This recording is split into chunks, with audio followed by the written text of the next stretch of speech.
एक व्यक्ति जब इस ज्ञान से परिचित हुआ, ज्ञान से भी तभी परिचित हुआ जब उसका सर्वनाश हो लिया।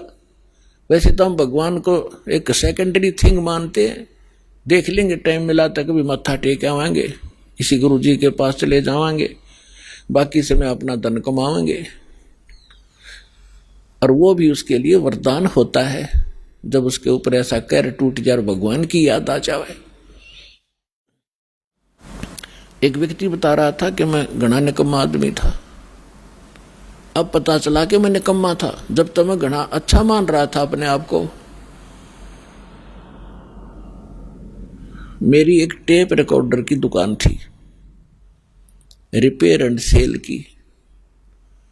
उस समय ये सोनी की कैसेट चली थी, बहुत पुरानी बात है, और वो बहुत कॉस्टली होती थी, 30-35 रुपए की आती थी। और मैं वो डुप्लीकेट तैयार करता था एज इट इज, जो मुझे इंक्लूडिंग रिफल और उसका कवर 2 रुपए की पड़ती थी, मैं 32 रुपए लेता था।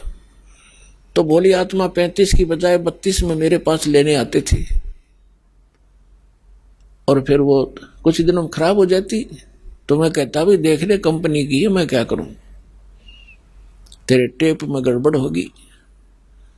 बहुत से पैसे इकट्ठे किए, इकलौता पुत्र था, सोचा था बच्चे को घना धनी बनाकर मरूंगा, इसको सारी सुख दूंगा।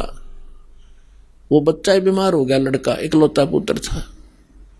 आसपास के डॉक्टरों को दिखाया, इलाज शुरू हो गया। इसके पैरेलल झाड़े झपटे वालों के पास भी, और अपनी जो पूर्व पूजा करते थे उनके परंपरागत पूजाएं थी, वहां भी सब क्रियाएं करवाई। ऑल इन वेन, सब असफल रही, और पैसा बाढ़ की तरह भुन रहा था। फिर बच्चा बहुत कमजोर हो गया। 1 वर्ष लगभग ट्रीटमेंट ऐसे ही चलता रहा।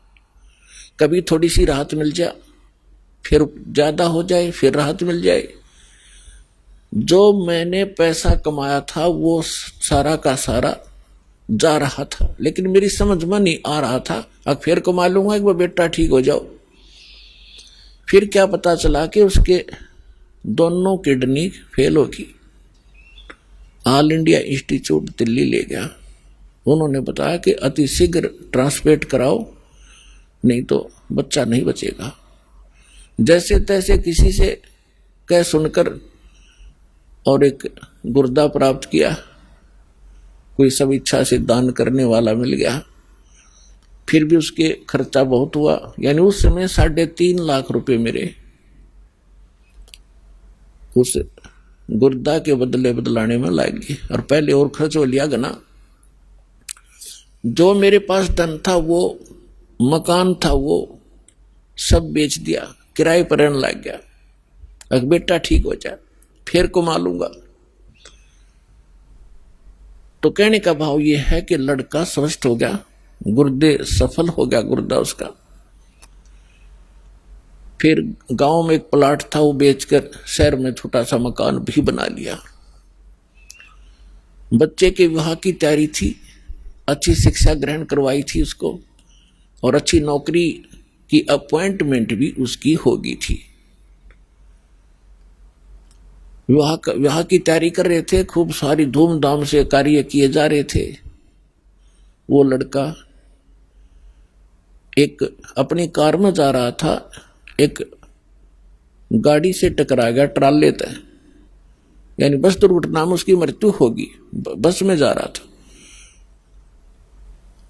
अब इकलौता पुत्र था, जिसको सुखी देखना चाहता था, दुनिया को लूट रहा था। फिर मेरा वो लड़का भी ना रहा, टक्कर मार के रो रहा था। फिर ऐसे ही आपका कोई भक्त मिला, उसने मुझे एक कैसेट दी।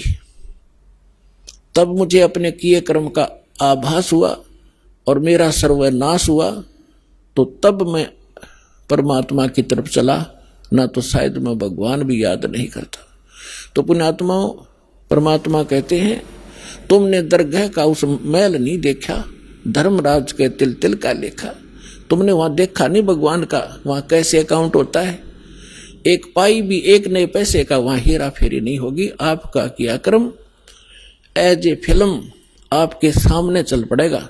जहां आप ना नौकर करोगे, यस करते चलोगे तो ठीक है, जहां ये कहोगे ऐसा मैंने नहीं किया, फिल्म चला देगा धर्मराज। क्योंकि एक हमारे अंदर फीड होती है, एक उसके पास फैक्स हो जाती है डेली।